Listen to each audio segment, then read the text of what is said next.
ભગવાન છે એના પ્રમાણ આપણા ગૌડીય વૈષ્ણવ આચાર્યોએ 150 થી પણ વધારે પ્રમાણ આપ્યા છે કે મહાપ્રભુ સ્વયં કૃષ્ણ જ આ કલયુગમાં ચૈતન્ય મહાપ્રભુના રૂપમાં આવ્યા.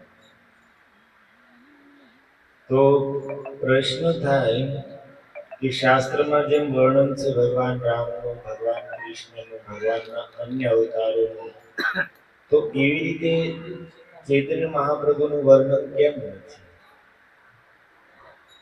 તો પ્રહલાદજી પોતાની સ્તુતિમાં સ્પષ્ટતા કરે છે.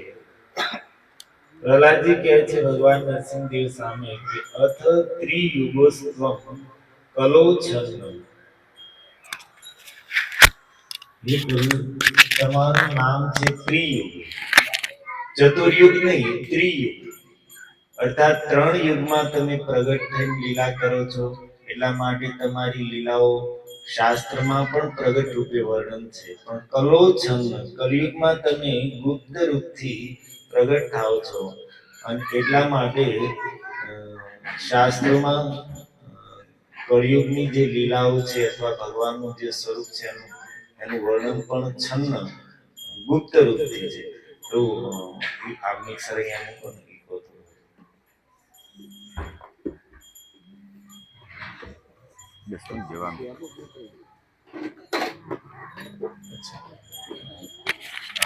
કલો છન્ન, કલયુગમાં ભગવાન ગુપ્ત રૂપથી અવતાર લે છે.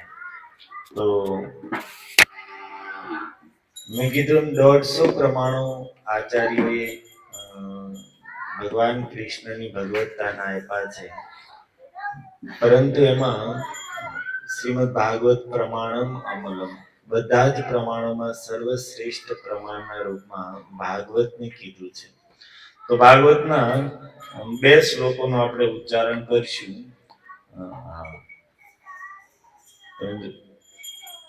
પહેલો જે શ્લોક છે 10મ સ્કંદ અધ્યાય 8-13 નંબરનો શ્લોક, જ્યાં ગર્ગાચાર્યજી ભગવાન કૃષ્ણનું નામકરણ કરવા માટે આવે છે.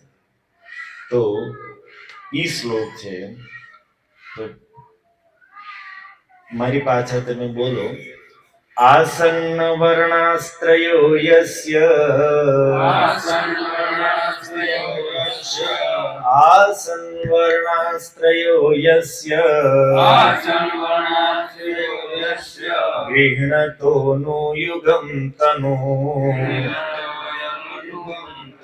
ગૃહણતો નો યુગમ તનો, શુક્લો રક્તસ્તથા પીત, શુક્લો રક્તસ્તથા પીત, ઇદાનીં કૃષ્ણતાં ગતઃ, ઇદાનીં કૃષ્ણતાં ગતઃ. તો ગર્ગાચાર્યજી કહે છે કે આસન્ન વર્ણાસ્ત્રયો યસ્ય ગૃહણતો અનુયુગમ તનુ. હે નંદ બાબા, આ તમારો પુત્ર અનુયુગમ તનુ ગૃહણતી, પ્રત્યેક યુગમાં શરીર ધારણ કરે છે. શુક્લ રક્તસ તથા પીતમ ઇદાનીમ કૃષ્ણતાં ગતઃ. સતયુગમાં આ શુક્લ વર્ણ ધારણ કરીને અર્થાત ઉજ્જવલ વર્ણ ધારણ કરીને આવ્યો હતો. ત્રેતાયુગમાં રક્તવર્ણનું બનીને આવ્યો હતો. ઇદાનીમ કૃષ્ણતામ ગતઃ, અત્યારે ઇદાનીમ અર્થાત અત્યારે કૃષ્ણતામ, આ તમારો પુત્ર કાળો વર્ણ ધારણ કરીને આવ્યો છે, કાળો રંગ લઈને આવ્યો છે. એટલા માટે અત્યારે એનું નામ રહેશે કૃષ્ણ. સતયુગમાં કયો કલર? શુક્લ વર્ણ. ત્રેતાયુગમાં રક્તવર્ણ. કલયુગમાં કૃષ્ણ વર્ણ. તો હવે શ્લોકમાં હજી એક રંગ કીધો, એ કયો બાકી રહે? જો તો શ્લોકમાં તમને દેખાય છે શુક્લ રક્તસ તથા પીત.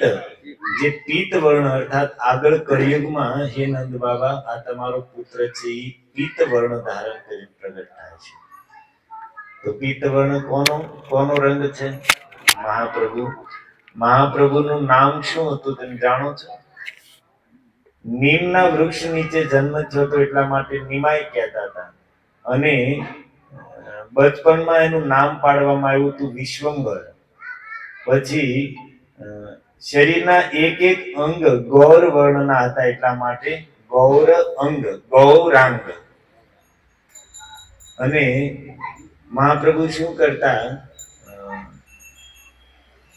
રડવાનું ચાલુ કરે તો સ્ત્રીઓ આવીને જ્યારે હરિધ્વનિ કરતી, કીર્તન કરતી, તો હરિ શબ્દથી એનું રુદન બંધ થતું, અને એટલા માટે ગૌર વર્ણ હતો અને હરિ શબ્દ થી એનું રુદન બંધ થતું, તો નામ થઈ ગયું ગૌર હરિ.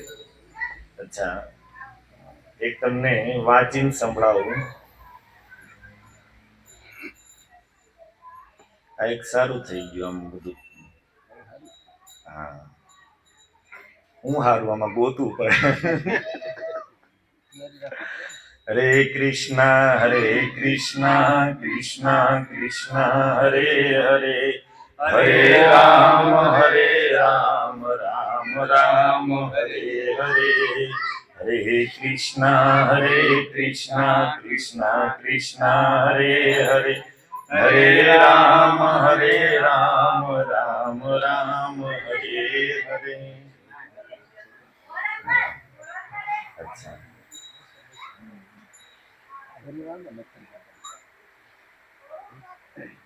એમ લોકો બે મહામંત્ર બોલી ગયા, પણ તોય મને જડી આવજડી. સાંભળો, હું ખાલી વાંચીને તમારી સામે, બહુ સરસ વાત છે, તમે ધ્યાનથી સાંભળજો. यह जान लेने पर भी उच्च स्वर से हरि कीर्तन करने से निमाय का रोना बंद हो जाता है. उच्च स्वर से हरि कीर्तन करने से निमाय का रोना बंद हो जाता है और वह आनंद से नृत्य करने लगता है, तथा कभी कभी तो खुशी से धूली में लोटपोट भी होने लगता है. निमाय अर्थात महाप्रभु जब दूसरे लोग हरिध्वनि करते हैं तो रोते रोते हरिध्वनि सुनकर खुश हो जाते हैं और प्रसन्न होकर नाचने भी लगते हैं, और कभी कभी तो इतने खुश हो जाते हैं कि धूल में लोटपोट होने लगते हैं. अब सुनिए आगे. इसलिए अड़ोस पड़ोस की स्त्रियां प्रातः काल से निमाय को घेर कर उच्च स्वर से हरि कीर्तन करती रहती थी. अर्थात महाप्रभु ने जन्म से ही जिस कार्य के लिए आए थे उस कार्य को करना प्रारंभ कर दिया. अब सुनिए आगे, हमारे लिए काम की बात है, ये बलरूपा गौरांग प्रभु के लिए. परिचित तथा अपरिचित व्यक्ति भी निमाय के अलौकिक रूप से आकृष्ट होकर उनको आदर पूर्वक मिठाई, केला इत्यादि दिया करते थे. એના રૂપથી આકર્ષિત થઈને લોકો એને જોવે તો કંઈક નું કંઈક, કોઈ મીઠાઈ આપે, કોઈ કેળા આપે, કોઈ ચોકલેટ આપે, કંઈક આપતા. અને આ બધું જ બધા લોકો પાસેથી આ જે મળતું એને મહાપ્રભુ ભેગું કરીને રાખતા, અને પછી શું કરતા સાંભળો. बालक निमाय वह सब केला व मिठाई आदि हरि कीर्तन करने वाली स्त्रियों को प्रसाद के रूप में बांट देता. अर्थात गामમાંથી ભેગું કરો અને कीर्तन करवा वाला ने कथा करवा वाला रुपए लुटाओ. और आज भी यही करते हैं हमारे ठाकुर जी. आज भी हम कथा में गમે ત્યારે જઈએ બિહાર ઇત્યાદि માં, તો મહાપ્રભુ સાથે હોય તો લોકો સિર ઉપર ઠાकुरજીને લે અને 50-100 રૂપિયા 10 રૂપિયા શ્રદ્ધા અનુસાર મૂકે. અને શું કહેવાય, ફાવટ સારી છે, રોજ 1000-2000 રૂપિયા ભેગા કરી લે, અને પછી જે પૈસા ભેગા કરે એનું શું કરે, જે મંગળા આરતીમાં આવે, જે જપ કરવા આવે, જે નગર સંકીર્તનમાં આવે ને એને ચોકલેટ બિસ્કિટ ને લૂંટાવે. તો આ પરંપરા આજે પણ ચાલુ છે, એ સમયથી ચાલુ થઈ હતી, આજે પણ.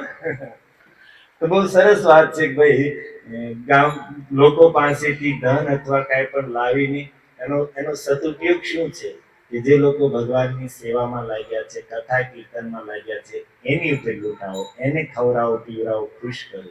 મહાપ્રભુ આ કરી રહ્યા છે. જેને આપવામાં આવતું हरि कीर्तन करने वाली स्त्रियों को प्रसाद के रूप में बांटते रहते. हाँ, तो अपनी बात હતી, आओ पाछा मूल बात ઉપર આવી જઈએ. પીતવર્ણ કળિયુગમાં ગર્ગાચાર્યજી કહે છે કે નંદ બાબા આ તમારો પુત્ર છે એ આગળ કળિયુગમાં પીતવર્ણ ધારણ કરીને આવશે. અર્થાત સ્પષ્ટ નિર્દેશ છે મહાપ્રભુની અંગ કાંતિ હતી તપ્ત કાંચન, એટલા માટે તો ગૌર હરિ અથવા ગૌરાંગ કહેવામાં આવતું. તો એક તો આ શ્લોક થયો. હવે બીજો શ્લોક આપણે જો, હવે તમે પાછા ફોટો જો બીઓટી કેર ગ્રુપમાં, તો એમાં બીજા બે શ્લોક છે, મેં એક સાથે કર્યા છે. તો પાછળના જે બે પહેલા શ્લોકનું આપણે ઉચ્ચારણ કર્યું, હવે પાછળના જે બે શ્લોક છે એ એકાદશ સ્કંદમાં જનક મહારાજ મિની મહારાજ યજ્ઞ કરી રહ્યા છે અને યજ્ઞમાં નવયોગેશ્વરો પધાર્યા. તો જનક મહારાજે પૂછ્યું કે ભગવાન, અલગ અલગ યુગમાં ભગવાનનું સ્વરૂપ શું હોય છે અને એમને પ્રાપ્ત કરવાની વિધિ શું છે? તો એ યોગેશ્વરોએ સતયુગમાં ભગવાનના સ્વરૂપનું વર્ણન કર્યું, એમને પ્રાપ્ત કરવાની વિધિ બતાવી, ધ્યાન. ત્રેતાયુગમાં ભગવાનનું સ્વરૂપ શું છે એમનું વિસ્તારથી વર્ણન કર્યું, એમને પ્રાપ્ત એ સમયે અર્થાત ત્રેતાયુગમાં એને પ્રાપ્ત કરવાની વિધિ છે યજ્ઞ દ્વારા.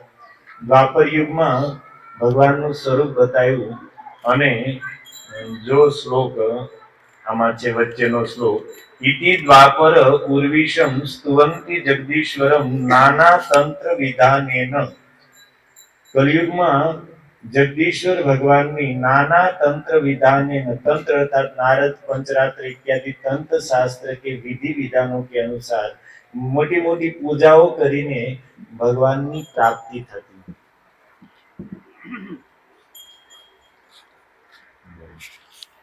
ગાય માતાનું ધ્યાન તો અહીંયા છે, પણ માતાઓનું ધ્યાન અહીંયા છે. પ્રસાદની થાળી છે.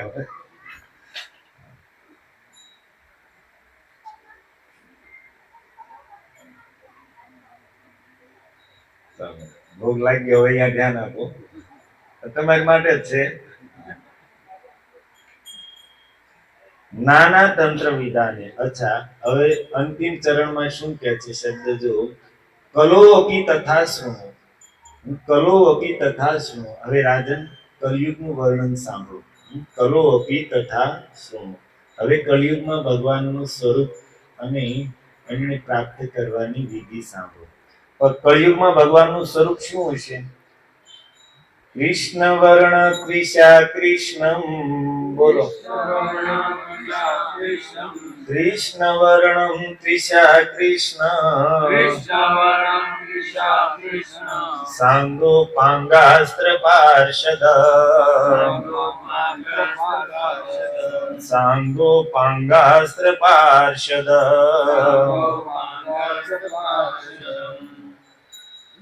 અડધો શ્લોક. અડધા શ્લોકમાં ભગવાનનું કળિયુગમાં રૂપ શું હશે એનું વર્ણન કર્યું છે. પાછળની લાઈનમાં એ પછી આપણે જોઈશું. તો કળિયુગમાં ભગવાનનું રૂપ શું હશે?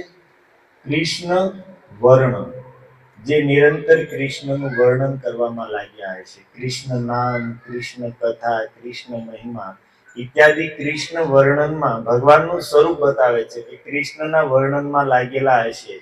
ત્વિષા અકૃષ્ણ. ત્વિષા અર્થાત ત્વચા. ત્વચા કેવી છે? કૃષ્ણ અર્થાત કાળો અને અકૃષ્ણ અર્થાત ઉજ્જવલ, ગૌર વર્ણ છે. કળિયુગમાં ભગવાનનું સ્વરૂપ હશે ગૌર વર્ણ. આમ તો ભગવાનનું મૂળ સ્વરૂપ છે શ્યામ. કોઈ પણ અવતારમાં ઠાકોરજી શ્યામ વર્ણમાં જ પ્રગટ થાય છે, પણ અહીંયા ગૌરાંગ એક જ એવું સ્વરૂપ છે ભગવાનનું, જેમાં રાધા રાણીની અંગ કાંતિ અને ભાવને કારણે ભગવાનનું સ્વરૂપ છે અકૃષ્ણ અર્થાત ઉજ્જવલ, ગૌર વર્ણ. સાંગો પાંગાસ્ત્ર પાર્ષદ, એની સાથે એમના અંગ ઉપાંગ પાર્ષદો હશે, અર્થાત નિત્યાનંદ પ્રભુ, અદ્વૈત આચાર્ય ઇત્યાદિ બધા પાર્ષદોની સાથે પાર્ષદોથી ભગવાન ઘેરાણેલા હશે. તો કલિયુગમાં ભગવાનનું સ્વરૂપ આ થયું. શું? જે નિરંતર કૃષ્ણનું વર્ણન કરવામાં લાગેલા હશે. અચ્છા, મહાપ્રભુ બચપનમાં એની છાપ હતી નિમાય પંડિત. તમે લોકો જાણો છો, કારણ કે શિક્ષક હતા, છોકરાઓને અધ્યયન કરાવતા, પણ પંડિતાઈ એવી હતી કે એમની સામે કોઈ ટકી ન શકતું. તો મહાપ્રભુ પોતાના વિદ્યાર્થીઓને શું ભણાવતા શીખવતા એક નાનો એવો પ્રસંગ તમને સંભળાવું ચૈતન્ય ભાગવત થી. મહાપ્રભુ સ્કૂલમાં માની લો તેમ બધા મહાપ્રભુના વિદ્યાર્થીઓ છો, હું એમાં આવી ગયો. તો મહાપ્રભુ શીખવી રહ્યા છે. શું કહેતા? મુગ્ધ સબ અધ્યાપક કૃષ્ણ રમાયા, મુગ્ધ સબ અધ્યાપક કૃષ્ણેર માયાએ. હે પુત્રો, જેટલા પણ અધ્યાપકો છે, શિક્ષકો છે, બધા કૃષ્ણની માયાથી મુગ્ધ છે. છાડિયા કૃષ્ણેર ભક્તિ અન્ય પથે જાય. એટલા માટે કૃષ્ણ ભક્તિ છોડીને અન્ય વાતો શીખવે છે. કરુણા સાગર કૃષ્ણ જગત જીવાના, સેવક વત્સલ નંદ ગોપેર નંદન. કરુણા સાગર કૃષ્ણ જે સંપૂર્ણ જગતના જીવન છે, નંદ નંદન છે. એન કૃષ્ણ નામે જાર નાહી રતિ મતી, પઢિયાઓ સર્વ શાસ્ત્ર તાહાર દુર્ગતિ. આવા કરુણામય જે ભગવાન કૃષ્ણ છે, હેન કૃષ્ણ નામે જાર નાહી રતિ મતી. આવા ભગવાન કૃષ્ણના નામમાં જેમની રતિ નથી, જેમની મતિ નથી, તો શું કહે છે? પઢિયાઓ સર્વ શાસ્ત્ર તાહાર દુર્ગતિ. તો બધા શાસ્ત્ર ભણવા છતાં એની દુર્ગતિ થાય છે. આવા ઉદાર અને કરુણામય ભગવાન કૃષ્ણના નામમાં જેની રતિ નથી, જેની મતિ નથી, તો પઢિયાઓ સર્વ શાસ્ત્ર તાહાર દુર્ગતિ. જે રીતે નાનકજી કહે છે કે નામ લિયા તિન જાન લિયા સકલ શાસ્ત્ર કા ભેદ, બિના નામ નરકે ગયા પઢી પઢી ચારો ભેદ. નામ જેને લીધું એને સમસ્ત શાસ્ત્રના રહસ્યોને જાણી લીધા. અને બિના નામ નરકે ગયા પઢી પઢી ચારો વેદ. જો નામનો આશ્રય નહીં લે તો વેદોનું જ્ઞાન પણ એને અહંકાર પેદા કરશે અને એ અહંકાર એને નરકમાં લઈ જશે. અને એટલા માટે અહીંયા પણ મહાપ્રભુ કહે છે આવા કૃષ્ણ ભગવાનના નામમાં જેની રતિ મતિ નથી, તો બધા શાસ્ત્ર ભણવા છતાં પણ એ નરકમાં જાય છે. અચ્છા, આગે કે મહાપ્રભુ આ બધું કોને શીખવે છે? વિદ્યાર્થીઓને. ભક્તોની સામે પ્રવચન નથી કરતા. ઈ નિમાય પંડિત શિક્ષક છે અને બાળકોને આ શીખવી રહ્યા છે. દરિદ્ર અધમય દિલય કૃષ્ણ નામ. અગર કોઈ દરિદ્ર વ્યક્તિ અથવા તો અધમ પાપી વ્યક્તિ પણ જો કૃષ્ણ નામ લે છે, સર્વ દોષ થાકી લેવો જાય કૃષ્ણ ધામ. તો સમસ્ત દોષોથી મુક્ત થઈને કૃષ્ણ ધામને પ્રાપ્ત કરશે. મહાપ્રભુ કહે છે કે કોઈ દરિદ્ર ગરીબ કેમ ન હોય, અથવા અધમ નીચ વ્યક્તિ પણ પાપી વ્યક્તિ પણ કેમ ન હોય, પરંતુ જો કૃષ્ણ નામનો આશ્રય લે છે તો સર્વ દોષ થાકી લેવો જાય, સમસ્ત દોષોથી મુક્ત થઈને કૃષ્ણ ધામ પ્રાપ્ત કરશે.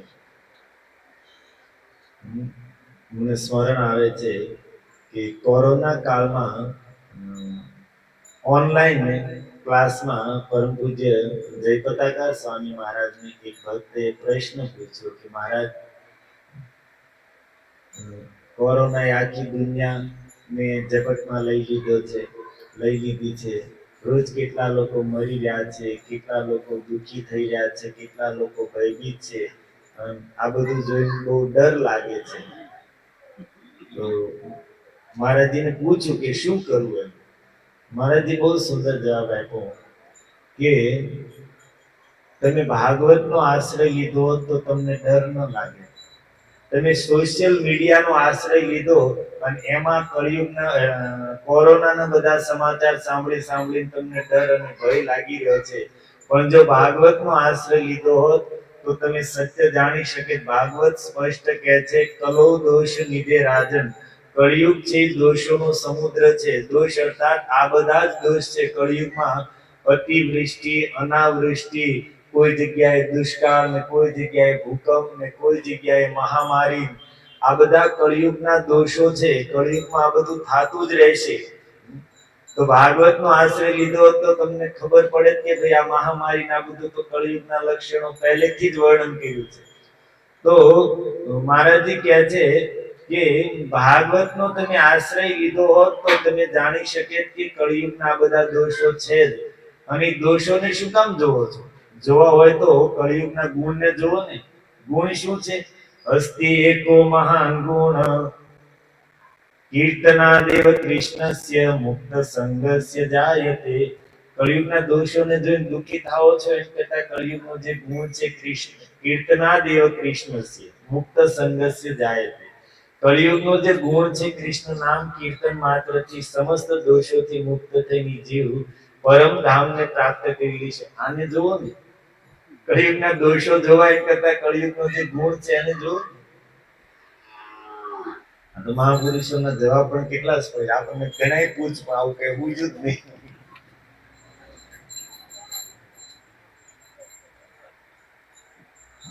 અચ્છા ચાલો, હજી મહાપ્રભુ વિદ્યાર્થીઓને ભણાવે છે, થોડું ભણી લઈએ 10 મિનિટ. ખાલી અનુવાદ જ કરું, સાંભળજો. કૃષ્ણેર ભજન છાડી દે શાસ્ત્ર બખાને, સે અધમ કબુ શાસ્ત્ર મર્મ નહીં જાને. ભગવાન કૃષ્ણનું વર્ણન છોડીને જે શાસ્ત્રની અન્ય વ્યાખ્યા કરે છે, સે અધમ, એ અધમ છે. શાસ્ત્ર મર્મ નહીં જાણે, એને શાસ્ત્રનું કોઈ મર્મ રહસ્ય ખબર જ નથી. શાસ્ત્રનું સાર છે કૃષ્ણ ભક્તિ. આપણે શ્રીમદ ભાગવતમાં સાંભળીએ છીએ કે વ્યાસજીને જ્યારે નારદજી પ્રેરણા આપે છે ભાગવતની રચના કરવાની, વ્યાસજી ચિંતામાં છે. સમસ્ત વેદ પુરાણ ઉપનિષદ મહાભારત ઇત્યાદિ અનેક ધર્મ ગ્રંથ ઇતિહાસ સ્મૃતિ ગ્રંથ લખવા પછી પણ વ્યાસજી ઉદાસ છે. અને ત્યારે નારદજી એમની પાસે આવે છે અને નારદજી કહે છે, વ્યાસજી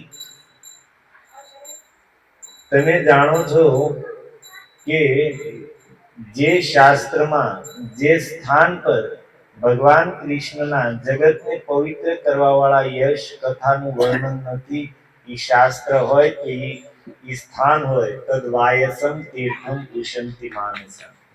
બહુ સુંદર શ્લોક છે. ન યત્ર જગત પવિત્રમ પ્રગૃણીત કરહિચિત, ન યત્ર હરેર યશ જગત પવિત્રમ પ્રગૃણીત કરહિચિત, તદ વાયસમ તીર્થમ પુષંતિ માનસા.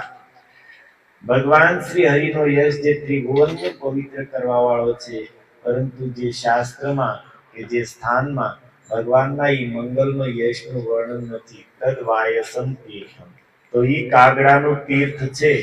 કાગડાનું તીર્થ અર્થાત કાગડાઓ ક્યાં ભેગા થાય? બોલો. ઉકરડો કેવો સુંદર શબ્દ છે. કુડા કરકટ. ભાગવતે સ્પષ્ટ કહી દીધું કે ભાઈ જે ગ્રંથમાં કે જે સ્થાનમાં ભગવાન કૃષ્ણની લીલા કથાઓનું વર્ણન નથી, તો ઈ સ્થાન હોય કે ગ્રંથ હોય, ઈ કુડા કરકટ સમાન છે. અને જ મહાપ્રભુ કહે છે કે હે પુત્રો, કૃષ્ણેર ભજન છાડી શાસ્ત્ર બખાને. શાસ્ત્રની વ્યાખ્યા કોઈ કરે છે, પણ કૃષ્ણ ભજન સિવાય કૃષ્ણ ભક્તિને છોડી અન્ય રૂપમાં શાસ્ત્રનું વર્ણન કરે છે. સે અધમ કીછું ન જાણે, એ અધમ ની કાંઈ નથી જાણતો. અરે પૂતના રે જે પ્રભુ કરીલા ભક્તિ દાન, હેન કૃષ્ણ છાડી લોકે કરે અન્ય ધ્યાન. મહાપ્રભુ કહે છે જે ભગવાને પૂતનાને પણ માતાની ગતિ આપી, એવા કરુણામય, એવા ઉદાર, મારવા માટે સ્તન પર હલાહલ કાલકૂટ વિષ લગાડીને આવેલી પૂતનાને પણ જેમણે માતાની ગતિ પ્રદાન કરી, આવા કરુણામય ભગવાનને છોડીને લોકો, અજ્ઞાની લોકો કરે અન્ય ધ્યાન, અન્યનું ધ્યાન કરવામાં લાગેલા છે. અદાસુર હેન પાપી જે કેલ મોચન. અરે અદાસુર જેવા પાપીને પણ, જે મૂર્તિમંત, અધનો અર્થ થાય પાપ, મૂર્તિમંત પાપ જ હતો, એવા અદાસુરને પણ જેને પોતાનું ધામ આપ્યું, કેન કોન સુખ છાડે લોક તાહાર કીર્તન. આવા અદાસુરને પણ જેને ભગવાનને જે ભગવાનને પોતાનું ધામ આપ્યું એ ભગવાનના કીર્તનને છોડીને લોકોને ક્યાંથી શું વળી સુખ જોતું છે? મહાપ્રભુ કહે છે કે કોણ સુખ છાડે લોક તાહાર કીર્તન, આવા કરુણામય ભગવાનના કીર્તન છોડીને લોકોને કયું સુખ જોતું છે? જે કૃષ્ણેર નામ હય જગત પવિત્ર, ના બોલે દુખિત જીવ તાહાર ચરિત્ર. કેટલી સુંદર અને શાસ્ત્રના સાર વાત મહાપ્રભુ કરી રહ્યા છે કે જે કૃષ્ણ નામ હય જગત પવિત્ર, જે ભગવાન કૃષ્ણનું નામ સંપૂર્ણ જગતને પવિત્ર કરવા વાળું છે, અને ના બોલે દુખિત જીવ તાહાર ચરિત્ર, અને જે આ કૃષ્ણ નામનો આશ્રય નથી લેતો, મહાપ્રભુ કહે છે કે એનું ચરિત્ર જોઈ લો, દુખિત ચરિત્ર. આજે પણ એમનું જીવન જોઈ લો, ગમે એટલો પૈસો હશે, ગમે એટલો મોટો કુટુંબ કબીલો હશે, પણ જેની પાસે કૃષ્ણ નામ નથી તો એ ધન જ એની અંદર અહંકાર ઉત્પન્ન કરશે. એ ધન જ એની અંદર સ્પર્ધા, ઈર્ષ્યા, દ્વેષ ને વેર ને વિરોધ ને વ્યસન ને બધા જ દુર્ગુણો ધન જ એની પાસે લાવશે, ધન જ એનામાં લાવશે. દુખિત તાહાર ચરિત્ર, ભગવાન કૃષ્ણના નામનો આશ્રય નથી લીધો તો મહાપ્રભુ કહે છે આજે પણ એવા લોકોના ચરિત્ર, એમના જીવન જોઈ લો, એ દુઃખ જ ભોગવશે. અંતમાં તો દુર્ગતિ થાય છે જ, પણ જીતે જી એની પાસે જે વ્યવસ્થા છે, જે સંપત્તિ છે, જે સાધનો છે, એ પણ એની માટે સુખનું કારણ નહીં બને. અજામિલ ઉદ્ધારીલ જે કૃષ્ણેર નામે, અરે જે કૃષ્ણના નામે અજામિલનો ઉદ્ધાર કરી દીધો. અને ક્યાંય કૃષ્ણના બહાને થોડું લીધું તું, પુત્રના બહાને નામ લીધું તો એનો પણ ઉદ્ધાર કરી દીધો. આવું મહાપ્રભુ કોને? ભક્તોને નથી શીખવી રહ્યા. કોને શીખવી રહ્યા છે? વિદ્યાર્થીઓને ભણાવી રહ્યા છે. શિક્ષકો કહે છે આપણને. તો બહુ સુંદર સુંદર વાતો છે.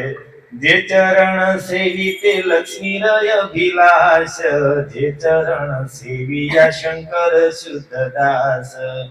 હે વિદ્યાર્થીઓ, જે ભગવાન કૃષ્ણના ચરણોની સેવા નિરંતર લક્ષ્મી કરે છે, જે ભગવાન કૃષ્ણના ચરણોની સેવા શુદ્ધ દાસ ભાવથી ભગવાન શંકર કરતા રહે છે, જે ચરણ હે તે જાનવી પરકાશ, જે ચરણોમાંથી ગંગાજી પ્રગટ થયા, એન પાદ પદ્મ ભાઈ સભે હરિદાસ. ભગવાનના ઈ ચરણ કમળોના સમસ્ત દેવતાઓ દાસ થઈને સેવા કરે છે. અને પછી શું કીધું ખબર? દેખી કાર્ય શક્તિ આ છે દેખો નવદીપે. મહાપ્રભુ કહે છે કે મેં તમને આજે જ્ઞાન આપ્યું, હું જોઉં છું નવદીપમાં કોણ એવો વિદ્વાન છે મારી આ વાતનું ખંડન કરી બતાવે. ચેલેન્જ દઈ રહ્યા છે. વ્યાખ્યા અમારે સમીપે પડુક, મેં તમને જે વ્યાખ્યા સંભળાવી, આજે ભક્તિનો ભગવાનના નામનો મહિમા સંભળાયો, નવદીપમાં છે કોઈ है ऐसा मायका लाल जो इसका खंडन करके दिखाए. इस સમયે મિથિલા, કાશ્મીર, કાશી અને નવદીપ આ ચાર છે જ્ઞાનના જ્ઞાનીઓના પીઠા ગણાતા.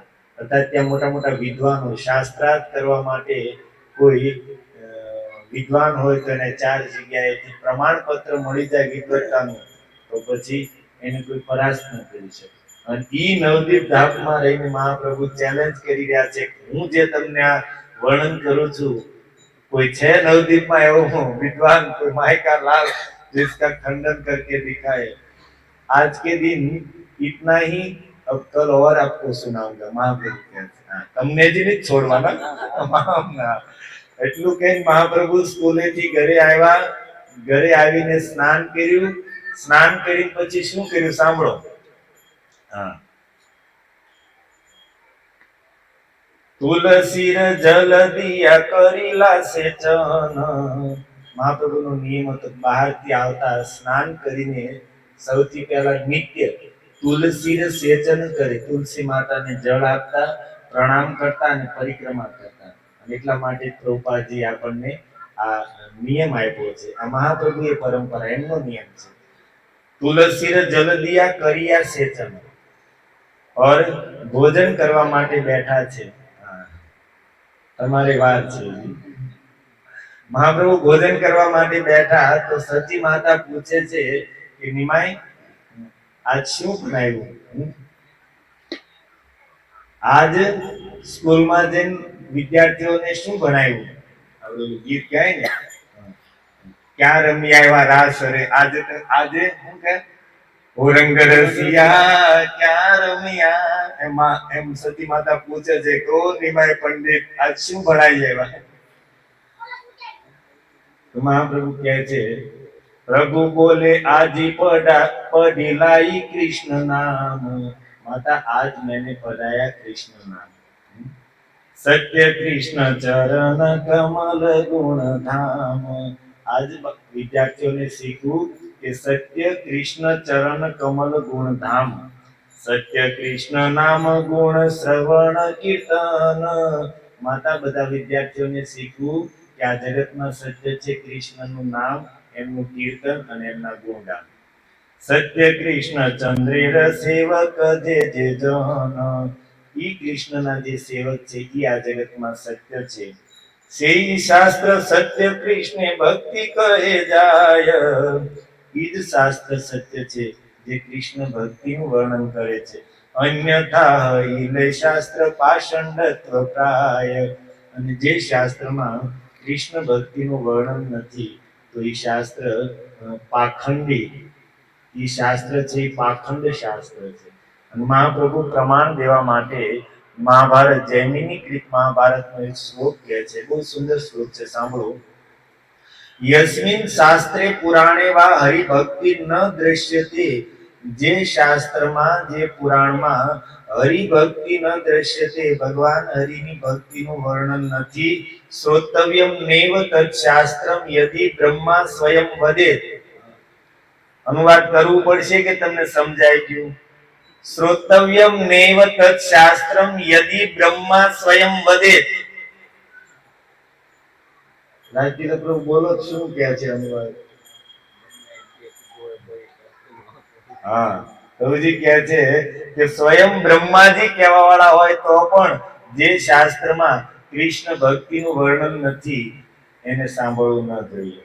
બ્રહ્માજી કહેતો હોય ન સાંભળવું જોઈએ તો પછી આપણે તમે ક્યાં? પાંચ પત્તા ભરીને આ મહાપ્રભુએ જે શિક્ષા બાળકોને આપી, માતા સતીને કહે છે કે આજે હું શું શું ભણાવીને આવ્યો। ક્યારેક આપણે સમય હશે ત્યારે આપણે સંભળાવીશ તમને, બહુ સરસ સરસ વાતો છે।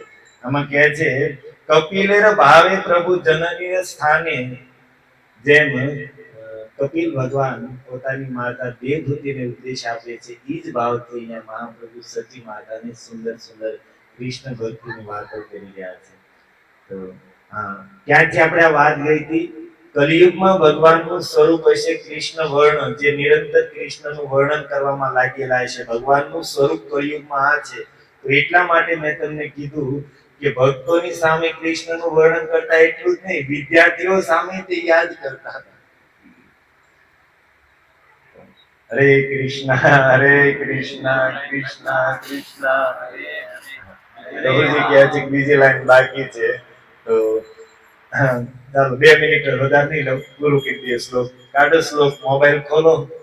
બોલો, પેલા લોકોને કેવું પડતું કથામાં આવો તો મોબાઈલ ઘરે મૂકીને આવજો, કેવાનું લઈને આવજો, આમાં જોઈને કઈક બોલજો। અંતિમ લાઈન, અચ્છા, પહેલી અડધા શ્લોકમાં કલિયુગમાં ભગવાનનું સ્વરૂપ શું હશે એ વર્ણન કર્યું, આપણે સાંભળ્યું, જેના મુખમાં નિરંતર કૃષ્ણ વર્ણ અર્થાત કૃષ્ણનો મહિમા ગાવામાં લાગેલા હશે, જેની ત્વચા અંગ કાંતિ અકૃષ્ણ અર્થાત ગૌર વર્ણની હશે, અને એમની સાથે આના બધા ભક્તો પાર્ષદો વીટાણેલા હશે। આ ભગવાનનું સ્વરૂપ કલિયુગમાં રહેશે, અને ઈ હવે કલિયુગમાં ભગવાનને પ્રાપ્ત થવાની વિધિ શું છે? તો બીજી લાઈનનું આપણે ઉચ્ચારણ કરશું। યજ્ઞે સંકીર્તન પ્રાયે, યજ્ઞે સંકીર્તન પ્રાયે, યજંતી સુમેધસઃ, યજંતી સુમેધસઃ, યજ્ઞે સંકીર્તન પ્રાયઃ યજંતિ હિ સુમેધસ. કલિયુગમાં ભગવાનને પ્રાપ્ત કરવાનું સાધન વિધિ બતાવી રહ્યા છે યજ્ઞે સંકીર્તન. સંકીર્તન યજ્ઞ દ્વારા ભગવાનની પ્રાપ્તિ કલિયુગમાં થશે. પરંતુ આ વાત કોણ જાણશે? સુમેધસઃ, સુંદર બુદ્ધિના લોકો છે એ જ કલિયુગમાં સંકીર્તન યજ્ઞ દ્વારા ભગવાનની આરાધના કરશે. બધાની વાત નથી. શ્લોકમાં તમને શબ્દ દેખાય છે સુમેધસઃ. મેધાનો અર્થ શું થાય? તમારે વિસ્તારથી જાણવું હોય તો રામદેવ બાબાની ગોળી આવે છે મેધાવતી, બુદ્ધિને પાવરફુલ કરવા વાળી. સુઈ ગઈ હોય બુદ્ધિ તો રોજ બે લેવાની હોય. હું પેલા લેતો તો મેં કીધું કઈક યાદ રહે. પછી ખબર પડી કે આપણી બુદ્ધિ ખસાઈ ગઈ છે એટલે આમાં પટમ એટલે બંધ કર્યું. પણ મેધા અર્થાત બુદ્ધિ. અને શ્લોકનો શબ્દ શું છે? સુમેધસ. સુંદર બુદ્ધિના લોકો કલિયુગમાં સંકીર્તન યજ્ઞ દ્વારા ભગવાનની આરાધના કરશે. મને પ્રસંગ યાદ આવે છે. અને આ વખતે કથા કરીને આવ્યા દરભંગામાં. તો મેં કીધું તું બોરી તમને સમજાયું. અચ્છા, તો સાંભળો. મોઢા ભેગું મોઢું, પછી આપણે આરતી કરી નાખશું. ભક્તવત્સલ પ્રભુ કીર્તન કરવા છે તો આપણે કીર્તનની મહિમા સંભળાવી. હું તો બધું એક જ છું ને. તો ત્યાં એક સેન્ટર ચાલે છે નાનું એવું, અને બાજુના ગામમાં એ ભક્તો જે સેન્ટર ચલાવે છે ગામવાળા 2 વર્ષથી કહેતા હતા કે તમે ગામમાં કથા કરાવો, અમારી પાસે વક્તા છે, તમારે એકદમ ઓછા ખર્ચમાં થઈ જશે. તો 2 વર્ષથી આ ભક્તો પાછળ લાગ્યા હતા. ગામવાળાએ કીધું ભાઈ સારું, આપણે કંઈક આયોજન કરીએ. તો એ લોકોએ ચોખવટ કરી કે 1,05,000 અમે તમને આપશું કથા કરવા માટે. એમાં તમારે કથા, વક્તાને આવવા જવાના પૈસા આપવાના, વક્તાને દક્ષિણા આપવાની, ગાવા વગાડવા વાળાને તમારે આપવાના, બેનર બનાવવાનું, બધું તમારે કરવાનું. તો કીધું તમે શું કરશો? તો તમે પંડાલ ને સાઉન્ડ સિસ્ટમ બેને કરશું. તો એને 1,10,000 નો પંડાલ અને સાઉન્ડ સિસ્ટમ કર્યો. અને પ્રસાદની ત્યાં લોકો કથામાં આવે તો ઘરેથી લઈને આવે, કોઈ ફળ લઈને આવે, કોઈ મીઠાઈ લઈને આવે, કોઈ કાંઈ. તો એ જ પછી બધું છેલ્લે ગણા પ્રસાદના રૂપમાં આપી દેવામાં આવે. એટલે પ્રસાદનો કોઈ ખર્ચો નહીં. કથાનો પંડાલ અને સાઉન્ડ સિસ્ટમ 1,10,000 માં ટોપ પંડાલ. આમ વિડીયા જોયા હતા ને, અહીંયા આપણે 2-3 લાખમાં નહોતા એવો પંડાલ હતો. હા, નીચે ઠંડી હતી ફૂલ. એ સાઈડ બિહારમાં આપણે વૃંદાવન જેવી ઠંડી હોય. તો એ નીચે પહેલા રાતે સૂકી કડક પાથરી, અને એની પર કાર્પેટ પાથરી, એટલે ઓલી ગરમી પકડે ને કડક, ઠંડી ઓછી લાગે. મારે તો એવું સામે 2 બોક્સ મૂક્યા હતા. 2 મેં કીધું ભાઈ 2 વધારે કે થોડી ગરમી લાગ્યા થાય.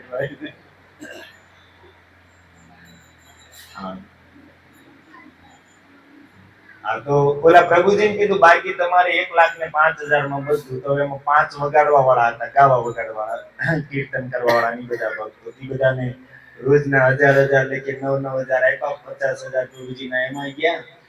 અને પછી આ ભક્તો માટે બ્રાહ્મણ દીક્ષિત એક પ્રભુજીને પ્રસાદ બનાવવા માટે બોલાવ્યા હતા. 2 પ્રભુજીને એને કઈક દક્ષિણા આપી, કઈક 8-10,000 બેનરના ની બધાને વૈયા ગયા.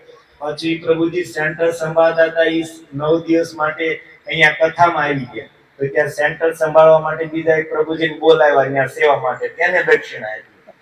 અને આવું બધું કરતા કરતા 1,00,000 રૂપિયા એમના 1,05,000 સ્વાહ. વક્તાને દક્ષિણા દેવા માટે 8 આના 9 વધ્યા.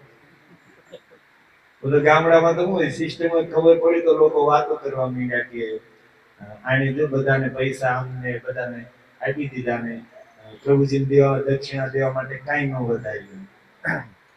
તો મને વાત ખબર પડી. તો પછી મેં નાગજી દાદાને કીધું, દાદા લાવો 11,000 રૂપિયા. દાદા 11,000 આપ્યા. એટલે મેં ઓલા પ્રભુજીને આપ્યા, મુકુંદ મનોહર પ્રભુજી, અમારા ગુરુભાઈ જ છે, જેને બિચારા આયોજન કર્યું, બહુ મહેનત કરી. તો 11,000 મેં એને આપ્યા. કીધું કે આ બધાની સામે કાલ તમારે 11,000 મને દક્ષિણા આપવાની છે. એટલે આ લોકોને એમ ન થાય કે આની પ્રભુજીને કઈ દક્ષિણા ન આપી. તો હવે જોયું કે ઓલા લોકો 1,05,000 દેવાની વાત કરી હતી, હવે એને કંઈક ઘટ્યા હોય કે કંઈક સમજવા ફરક તો જે હોય એને આપ્યા લાખ. એટલે આ બોલાર બિચારાને હું કશો પૈસા ચાલતા હતા એમાં 5,000 ઘટ્યા. બસ જો એવું કે આપણે 11 આપ્યા હતા ને એમાં આપણને 6,000 જ પાછા આવ્યા. 6,000 પાછા આવ્યા. હા, એમ બધા અહીંયા બેઠા બેઠા હસો છો, બિહારમાં 6,000 પાછા આવ્યા. ભાગશાળી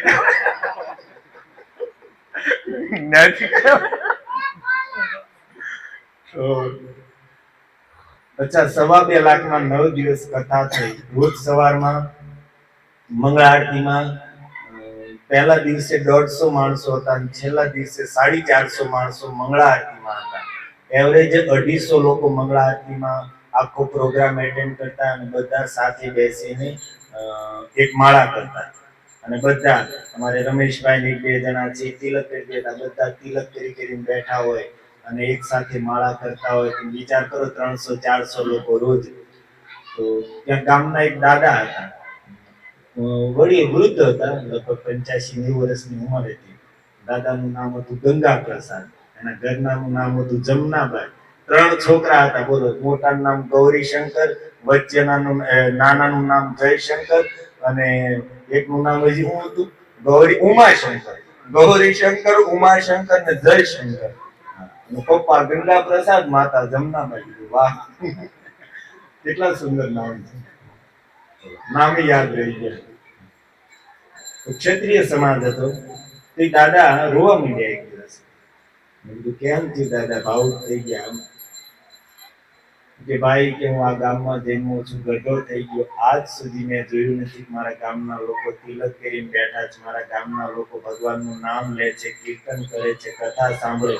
90 વર્ષ થઈ ગયા, પરંતુ ગામમાં આવું ક્યારે મેં ભક્તિની વાતાવરણ નથી જોયું, લોકોમાં આવો પરિવર્તન, આટલો સુધારો નથી જોયો.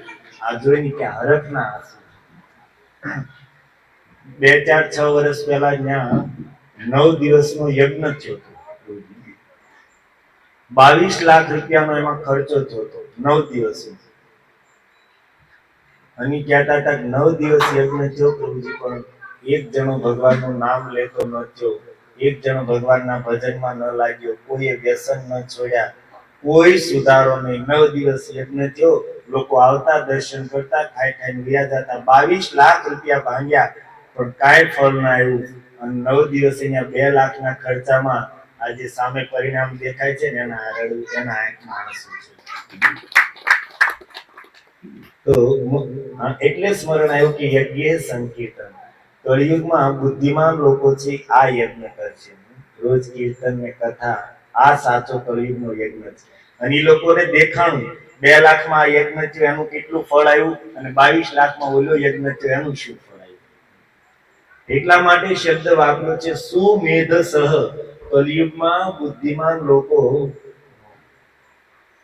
સુંદર મેધાના લોકો છે, ભગવાનની આરાધના સંકીર્તન દ્વારા કરશે.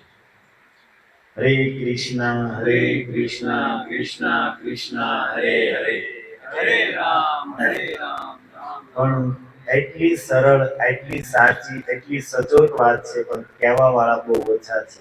આપણે લોકો ભાગ્યશાળી છે.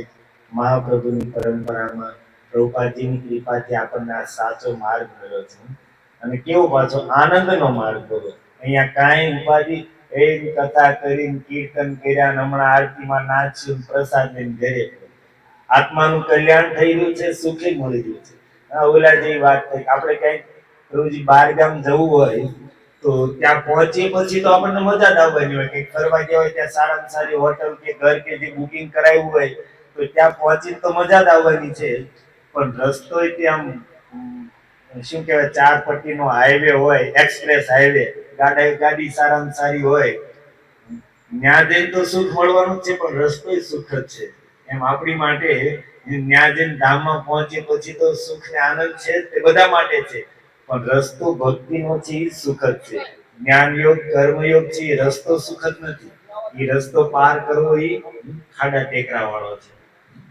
અને આ ભક્તિનો માર્ગ છે, એ રસ્તો પણ સુગમ છે.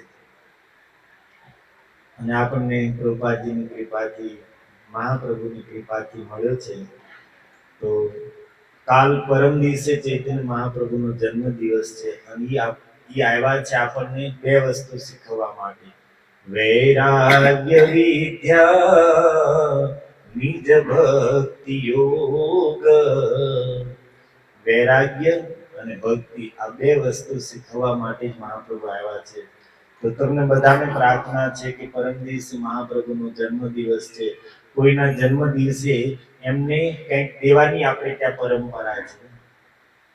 તો તમે શું આપશો? મહાપ્રભુના જન્મ દિવસે તમે શું આપશો? ઈ તો બે વસ્તુની આશા લઈને અહીં આવ્યા હતા, વૈરાગ્ય વિદ્યા નિજ ભક્તિ યોગ. તો તમે લોકો આ બે માંથી મહાપ્રભુને શું આપશો? તમે નહીં, આપણે લોકો.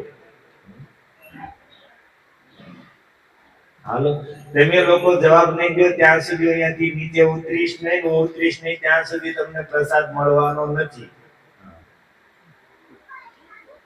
જો વૈરાગ્ય અર્થાત મહાપ્રભુની પ્રસન્નતા માટે એમના જન્મ દિવસને નિમિત્તે કંઈક નું કંઈક જીવનમાંથી આપણે એકાદ વસ્તુ છોડીએ, જે આપણને નડતર રૂપ હોય કે જે આપણને કૃષ્ણ ભક્તિમાં બાધક હોય, કોઈ પણ વસ્તુ, એકાદ વસ્તુ તમારે જે છોડ્યો હોય એ તમે છોડી શકો છો.